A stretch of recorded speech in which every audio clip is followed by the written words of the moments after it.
Bom, hoje eu vou mostrar para vocês como baixar e instalar o Facebook pelo seu celular Android.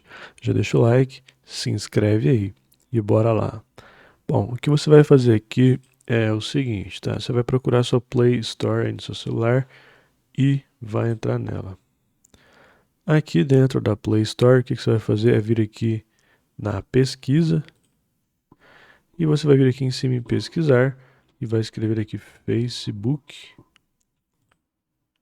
Beleza, aqui vai aparecer ele, você aperta aqui em cima dele, aperta aqui em instalar.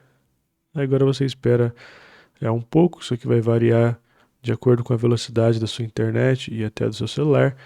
E quando estiver 100% isso daqui, vai aparecer aqui abrir e na sua área de trabalho do celular também vai aparecer o ícone do Facebook para você abrir aí. Beleza? Então é isso, até mais.